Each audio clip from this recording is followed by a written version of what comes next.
দেখেছেন আমি বক্তব্য দেওয়ার আগে যত মানুষ বক্তব্য দিয়েছে অনেকে সবার একটা কমন দাবি ছিল, আপনারা লক্ষ্য করেছেন। বলেন তো সেই কমন দাবিটা কি?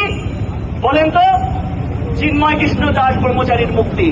যত বক্তা বলেছে একটা কমন দাবি।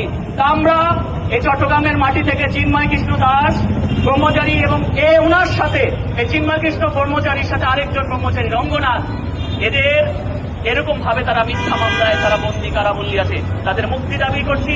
এবং চট্টগ্রামে যত মিথ্যা মামলা দিয়ে প্রচুর মানুষকে, প্রচুর যুবক তরুণকে গ্রেফতার করেছে, সেই মামলাগুলো প্রত্যাহার সরকারের কাছে অনুরোধ করছি যে আপনারা বসে এরকম আপনারা একটা কমিটি করে যাচাই বাছাই করে এই মামলাগুলোকে প্রত্যাহার করুন এবং সংখ্যালঘু হিন্দু সম্প্রদায়ের মনে কিছুটা একটা মনের হৃদয়ের মধ্যে তারা যেন একটু শান্তি পায়। কারণ এই বিষয়গুলো যদি হয় তাহলে তারা শান্তি পাবে।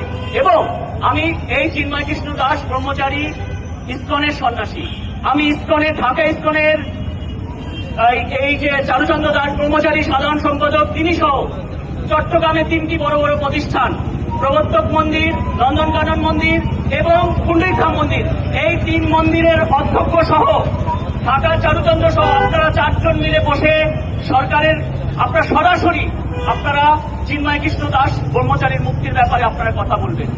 আপনারা ব্যক্তিগতভাবে হয়তো আপনারা ভেতরে কাজ করছেন, কিন্তু আপনারা প্রকাশ্যে চিন্ময় কৃষ্ণ দাসের আপনাদের কাছে অনুরোধ করছি, আমরা সনাতনী সম্প্রদায় যেহেতু চিন্ময় কৃষ্ণ দাসের মুক্তি কামনা চাচ্ছি, সকল প্রোগ্রামে চাচ্ছি, আপনারা প্রকাশ্যভাবে কৃষ্ণ চারুচন্দ্র দাসের নেতৃত্বে চট্টগ্রামে বৃহৎ 3টি মন্দিরে আপনারা চিন্ময় কৃষ্ণ দাসের মুক্তি চাইবেন বলেন।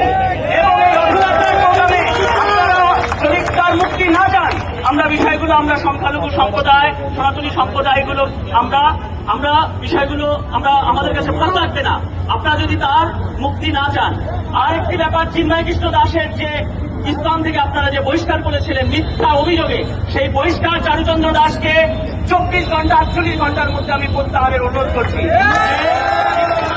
তাকে বহিষ্কার করেছিলেন এবং চারুচন্দ্র দাস আপনি একজন ব্রহ্মচারী, আপনি চিন্ময় কৃষ্ণ দাসের মুক্তির জন্য সরাসরি কথা বলবেন এবং আমরা অতি দ্রুত এই রথযাত্রার আগে আমরা সেটা দেখতে চাই। এই অনুরোধ আপনাদের কাছে রইল।